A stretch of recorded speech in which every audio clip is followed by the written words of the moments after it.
Doctors کہتے ہیں جناب انجینئر صاحب چونکہ انجینئر ہیں اس لیے شاید ہم سے جیلسی رکھتے ہیں.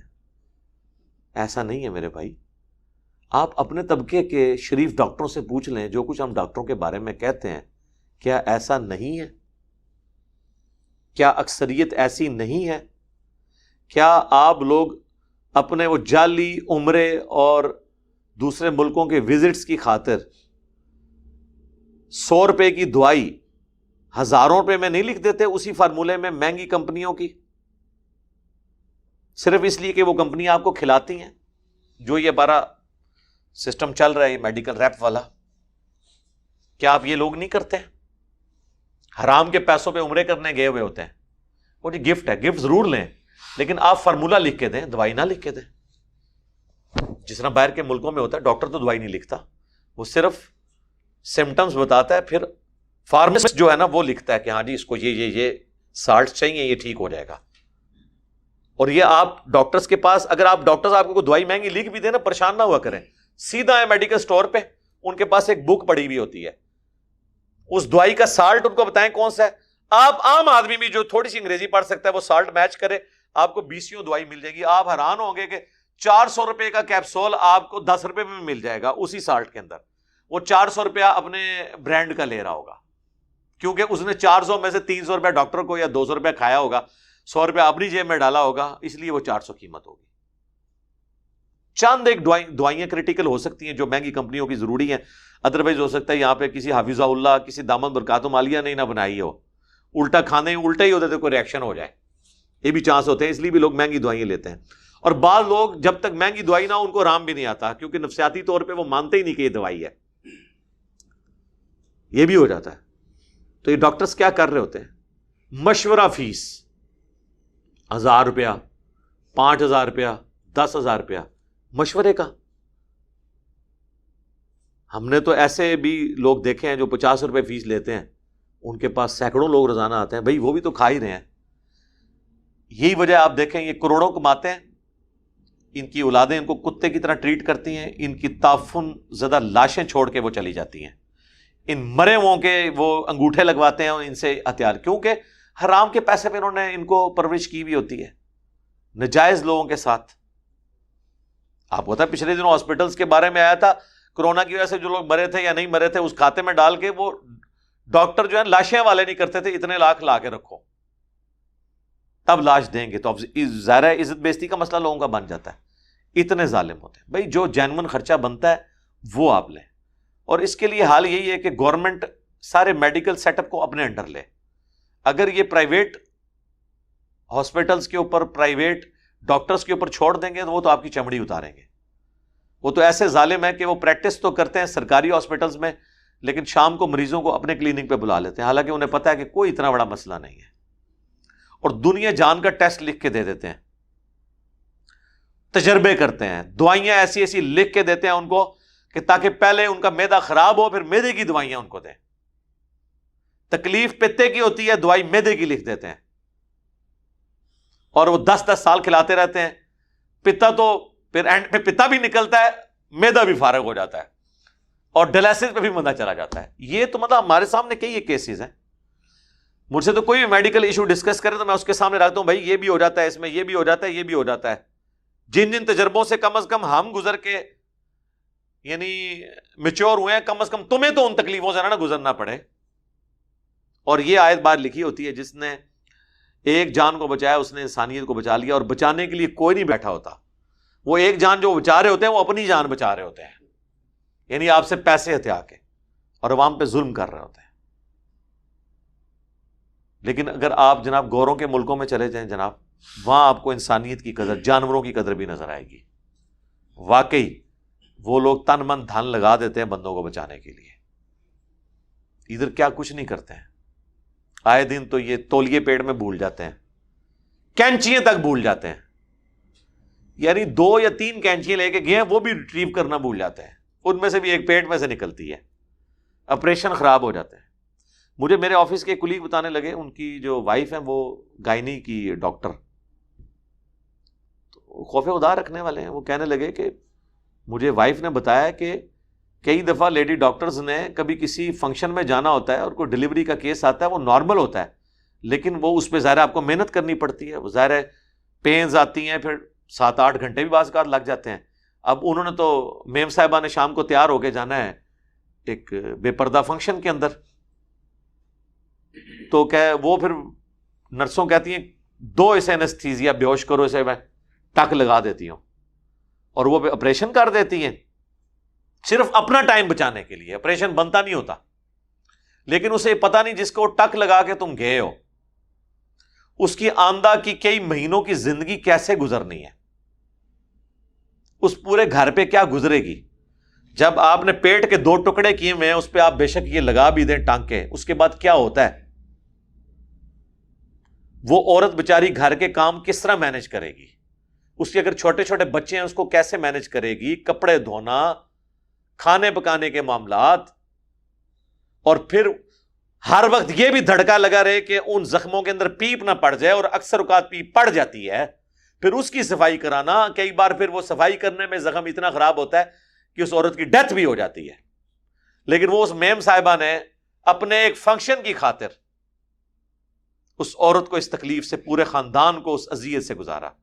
تو قاتل ہے وہ جان نہیں بچا رہی، وہ قاتل ہے اس پورے خاندان کی. یہ کر رہی ہوتی ہے. آج آپ چلے جائیں، آپ کو درجنوں لیڈی ڈاکٹرز میں سے ڈھونڈنے سے ایک ملے گی جو آخری درجے تک نارمل ڈلیوری کروانے کی کوشش کرے، جس نے حلال کی کر کے کھانی ہے. لیکن سر آپ امریکہ میں چلے جائیں، ہمارے پاس تو ہمارے تو کئی رشتہ دار وہاں پہ رہتے ہیں، وہ کہتے ہیں کچھ شاذ و نادر سننے میں ملتا ہے سیزیرین، ورنہ نارمل ڈلیوریز ہوتی ہیں. یار ہماری صحتیں ان سے اچھی ہیں، ہماری امیونٹی پاور ان سے اچھی ہے، ہماری لائف، ہماری عورتیں زیادہ ٹف ہیں گھروں کے کام کرنے کے اعتبار سے. وہ وہاں پہ مینج ہوتا ہے، یہاں پہ نہیں ہوتا، صرف اس لیے کہ وہاں کے ڈاکٹرز ایماندار ہیں، ان کو پتا ہے کہ یار اس کو تکلیف نہیں دینی. ڈاکٹرز کو چھوڑ دیں یار، پولیس والوں کو دیکھا ہے سامنے ان کا چور آ جاتا ہے نا، ایسا چور جو ان پہ گولی بھی جس نے چلائی ہوتی ہے وہ اس پہ گولی نہیں چلاتے، حالانکہ انہیں اجازت ہوتی ہے. آخری درجے تک ڈرتے رہتے ہیں کہ یار اس کو مارنا نہ پڑے، کہیں مار ہی نہ جائے. اس لیے نہیں کہ ان کی کوئی پکڑ ہو جائے گی، پکڑ کب ہونی ہے سیلف ڈیفenس کے اندر؟ ان کو ہوتا ہے یار انسان ہے. آپ ذرا نیٹ جیو کے اوپر کبھی واقعات یہ دیکھیں، وہ پولیس آفیسرز اپنے واقعات سناتے ہوئے خود رو پڑتے ہیں. بندہ مرا نہیں ہوتا، وہ یہ بتاتے ہوئے رو پڑتے ہیں کہ وہ آ گیا تھا میرے اس کے نیچے، میں مار سکتا تھا اسے لیکن میں نے نہیں مارا. اتنے رقیق القلب. یہاں پہ جناب ایسے ظالم ہیں، روزانہ موتیں ڈاکٹر دیکھتے ہیں لیکن آپ دیکھ لیں کہ ان کو فرق نہیں پڑتا، پھر آ کے ذبح کرتے ہیں، اپنی سامنے ڈیتھس دیکھ رہے ہوتے ہیں، اور انہی ہاسپٹلز کے اندر وہ نرسوں کے ساتھ باقی جو کوئی غریب عورتیں آ جائیں ان کے ساتھ اپنے افیئر چلا رہے ہوتے ہیں. انسان موت کو اتنے قریب سے دیکھے تو انسان کو تو حیا جانی چاہیے، اور آتی ہے. میں نے خصوصاً فوج کے اندر تو بہت لوگوں کو دیکھا ہے جو بارڈروں پہ گئے ہیں نا، پکے مسلمان ہو کے واپس آئے ہیں.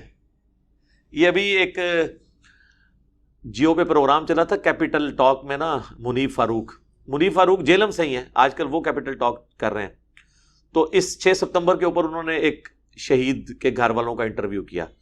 ان کے والد صاحب بھی کرنل پنڈی میں، اور ان کا بیٹا جو ہے وہ کیپٹن تھا، وہ شہید ہوا. تو اس کی وہ تصویریں دکھا رہے تھے جب وہ کیپٹن بنا ہے، کلین شیو اور بڑا، اور جب وہ شہید ہوا ہے اس کی داڑھی تھی ماشاءاللہ. بارڈر پہ جب بندہ جاتا ہے اور پتہ ہے جب آپ ایک دن پہلے اکٹھے بیٹھ کے 4-5 دوست روٹیاں کھا رہے تھے اور آپس میں مذاق کر رہے تھے، اگلے دن آپ اس کے گوشت کے ٹکڑے اٹھا رہے ہوتے ہیں اپنے ساتھی کے. ظاہر ہے جی بارودی سرنگوں میں جب بندے مرتے ہیں، خودکش حملوں میں مرتے ہیں، تو وہ تو پوری لاش بھی نہیں ملتی. تو سر بڑے بڑے لوگوں کو آخرت یاد آ جاتی ہے. اس لیے آپ دیکھتے ہیں جتنے لوگ پھر بارڈروں پہ جاتے ہیں نا، پہلے تو بڑے وہ ڈیشی قسم کے ہوتے ہیں، لیکن جو وہ وقت اپنا گزارتے ہیں، داڑھی آ جائے گی، شرافت آ جائے گی، متانت آ جائے گی، موت کو قریب سے دیکھتے ہیں. اور خصوصاً جب ریٹائر ہوتے ہیں نا، وہ تو زیادہ تر میں نے سب سے زیادہ عام فورسز میں لوگ دیکھے ہیں وہ دین کی طرف آ جاتے ہیں.